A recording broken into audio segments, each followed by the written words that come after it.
ঘটনার সূত্রপাত আজ থেকে ৫ দিন আগে। আমি যদি কোনোমতে ব্যাপারটা এতটুকু জানতে পারতাম তাহলে সেদিনই বাড়িতেই ফিরতাম না। কলেজ থেকেই কোথাও চলে যেতাম। এই ২০ বছর বয়সে ভুলক্রমেও এক মুহূর্তের জন্য ভাবিনি যে মানুষটাকে আমি সবচেয়ে বেশি অপছন্দ করি তার সাথে আমার জীবনটা জড়িয়ে যাবে।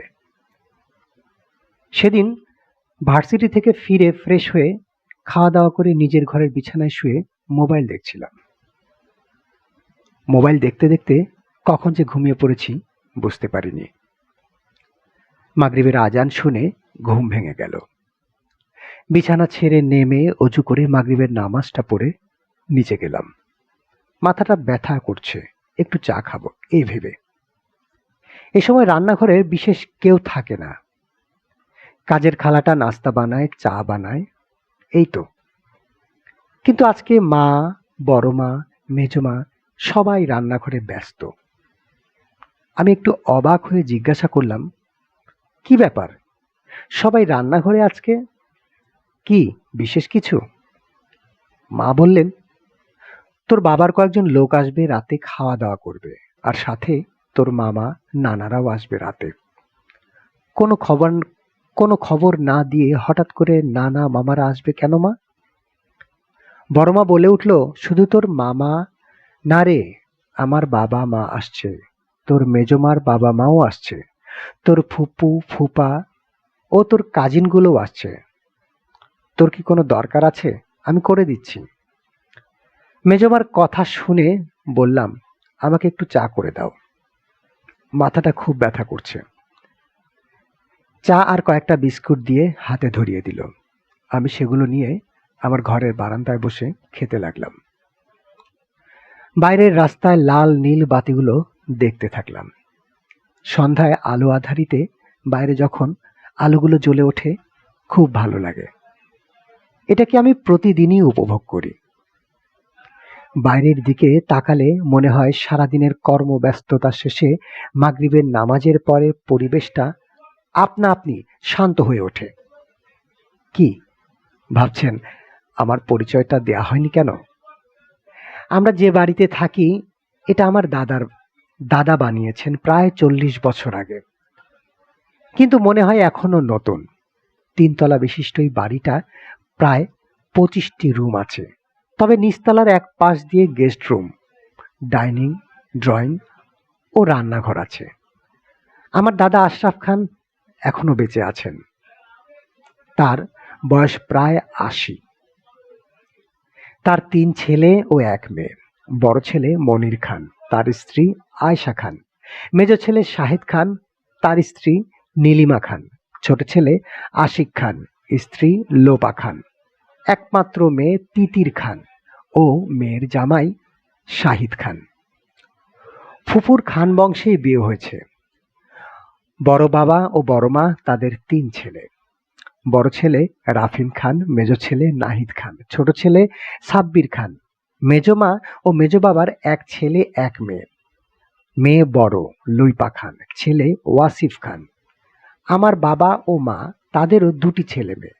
আমি বড় মিথি খান, আমার ছোট ভাই ১০ বছর বয়সী বাপ্পি খান। ফুপুর ২ মেয়ে মিলি আপু ও সুমি আপু।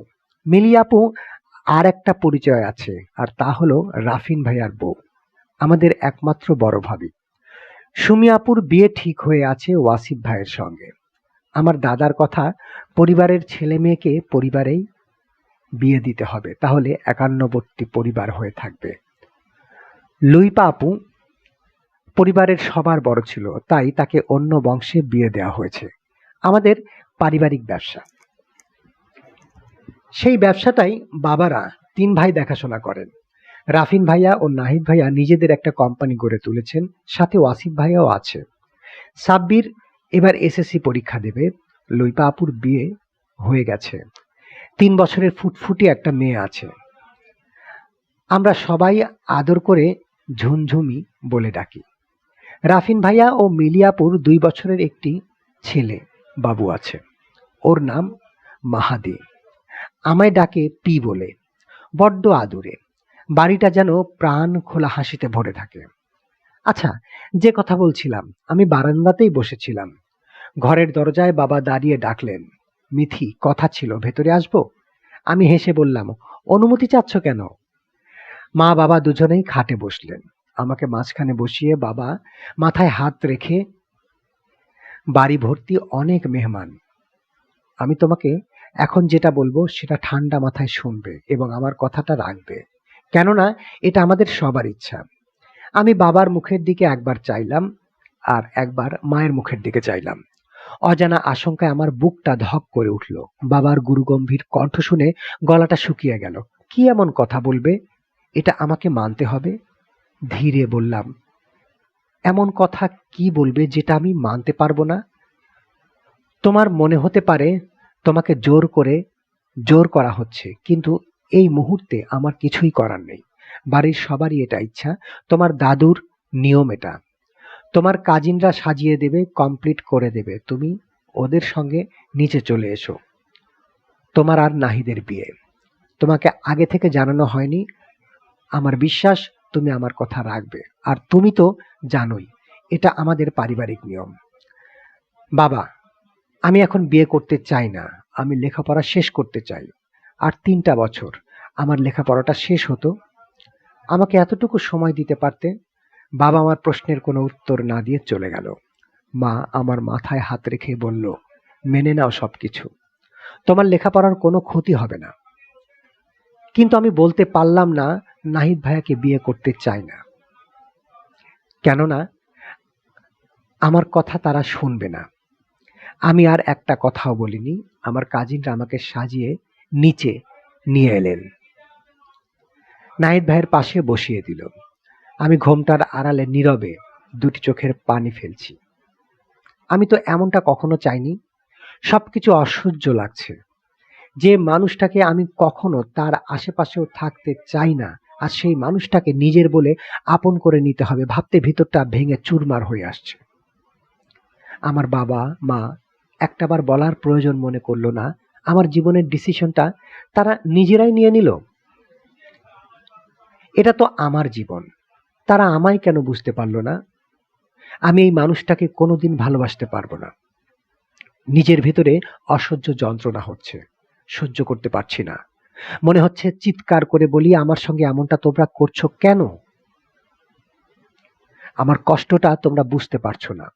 এই সকল চিন্তার মাঝে মা বলে উঠল, কবুল বলো। মায়ের কথা শক্ত হয়ে বসে থাকলাম। আমার পেছনে বাবা এসে মাথায় হাত রেখে বলল, কি হলো, কবুল বলো। আমি তবুও নিশ্চুপ রইলাম। বুকটা ফেটে চৌচির হয়ে যাচ্ছে। মনে হচ্ছে আমার আত্মাটা শরীর থেকে ছেড়ে যাচ্ছে। অনেক কষ্টে কবুল উচ্চারণ করলাম, কেননা আমি জানি কবুল না বলে এখান থেকে যেতে পারবো না। আমার কবুল করার পরে নাহিদ ভাইয়া কবুল বলে দিল। সবাই একসঙ্গে আলহামদুলিল্লাহ বলল। আমি জ্ঞান হারিয়ে নাহিদ ভাইয়ের পাশে ঢলে পড়ি। তারপরে আমার আর কিছু মনে নেই। কতক্ষণ অজ্ঞান ছিলাম বলতে পারবো না, কিন্তু যখন জ্ঞান ফিরল দেখলাম আশেপাশের সকল কাজিনরা উদ্বিগ্ন হয়ে আমার দিকে তাকিয়ে আছে। মা মাথার কাছে বসে মাথায় হাত বুলিয়ে দিয়ে, এখন কি শরীরটা ঠিক লাগছে? আমি সবার দিকে তাকিয়ে, আমাকে একটু একা থাকতে দাও। আমার কোনো কিছু ভালো লাগছে না। আমি একটু একা থাকতে চাই। ঘর থেকে সবাই বেরিয়ে গেল। মা আমার কাছে বসে থাকলো। মাকে বললাম, আমি একা থাকতে চাই মা, আমাকে একটু একা থাকতে দাও। মুখের দিকে তাকিয়ে চোখে পানি নিয়ে বের হয়ে গেল। আমি উঠে দরজাটা আটকাতে যাব, এমন সময় নাহিদ ভাই ঘরে ঢুকলো। আমি তাকে দেখে একটু জড়সড় হয়ে বসলাম। এখন কেমন লাগছে তোমার? আমি জানি তুমি এই বিয়েতে রাজি হতে না। এই জন্যই তোমাকে কেউ আগে থেকে জানায়নি। আল্লাহ তাআলা না চাইলে আমাদের এই বিয়ে হতো না। তাই আশা করব তুমি সবকিছু মেনে নেবে। আমিও মেনে নেয়ার চেষ্টা করব। কথাগুলো বলে নাহিদ ভাই ঘর থেকে বেরিয়ে গেল। আমি আর এক মুহূর্ত দেরি করলাম না। সঙ্গে সঙ্গে উঠে গিয়ে দরজাটা আটকে দিলাম। ওয়াশরুমে ঢুকে পানির কল ছেড়ে দিয়ে চিৎকার করে কান্না করতে লাগলাম। তবুও মনটা শান্ত হলো না। কতক্ষণ ভিজেছি খেয়াল নেই। দরজায় জোরে জোরে ধাক্কানোর শব্দ পেলাম। মা বলছে, সবাই এখন চলে যাবে, তোর সঙ্গে দেখা করবে, একটু বাইরে আসতে হবে। আমি কলটা বন্ধ করে মাকে বললাম, আমি এখন বাইরে যাব না। আমার শরীরটা ভালো লাগছে না মা, তুমি যাও। মা ওপাশ থেকে বলল, এমন করো না, আমাদের সম্মানটা রাখো। আমি আর কোনো কথা না বলে বললাম, আমি ওয়াশরুমে একটু পরে আসছি। কিছুটা সময় পর আবারও দরজায় নক হলো। লুইপা আপু ডাকছে, প্লিজ আপু, একটু বের হও। আমি সাধারণ একটা থ্রি পিস পরে মাথায় ওড়না দিয়ে দরজাটা খুলে দিলাম।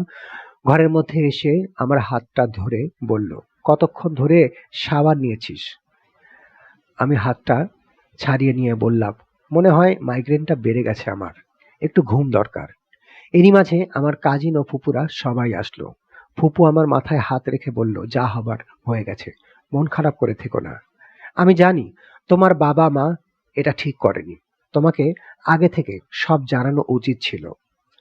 তবে মনে রেখো, মা বাবা কখনো কোনো সন্তানের খারাপ চায় না। তুমি আর মন খারাপ করে থেকো না।